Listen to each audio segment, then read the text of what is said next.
Rahul Coal. अध्यक्ष महोदय, पुणे जिल्ह्यातील वाहतुकीची समस्या लक्षात घेऊन पुणे सोलापूर रस्त्यावर जवळपास 5,500 कोटीचं उड्डाणपुलाचं काम शासनानं सुरू करण्याचा निर्णय घेतलेला आहे। त्याचबरोबर पुणे अहिल्यानगर रस्त्यावर सुद्धा 7,500 कोटीचं उड्डाणपुलाचं काम सुरू करण्याचा निर्णय घेतलेला आहे।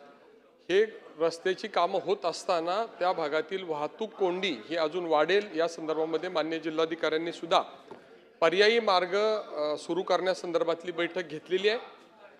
ती व्यवस्था सुरू असतानाच एक महत्त्वाचा विषय, पुणे सोलापूर रस्त्याला समांतर अशी पुणे दौंड ही रेल्वे लाईन आहे आणि त्याची जर बळकटीकरण केलं तर ही जी समस्या भविष्यामध्ये 2-4 वर्ष काम सुरू असताना निर्माण होणार आहे, त्या दृष्टीनं काही उपाययोजना होणं आवश्यक आहे। माननीय मुख्यमंत्री महोदयांनी रेल्वे मंत्र्यांच्याकडे त्या संदर्भातला पत्रव्यवहार केलेला आहे आणि त्याच्यामध्ये दौंड पुणे मार्गाला उपनगरीय दर्जा द्यावा, EMU लोकल सुरू करावी आणि तोपर्यंत पीक आवर्समध्ये मेमू आणि DMUच्या फेऱ्या वाढवून द्याव्या अशा प्रकारच्या मागण्या केलेल्या आहेत। संभाव्य जे काही भविष्यातील पुण्याच्या परिसरातील ट्रॅफिकची समस्या ही पुणे सोलापूर रस्त्यावर प्रचंड प्रमाणावर वाढण्याची शक्यता लक्षात घेऊन इतर मार्ग निर्माण करणं आणि पर्यायी व्यवस्था करणं हे महत्त्वाचं आहे।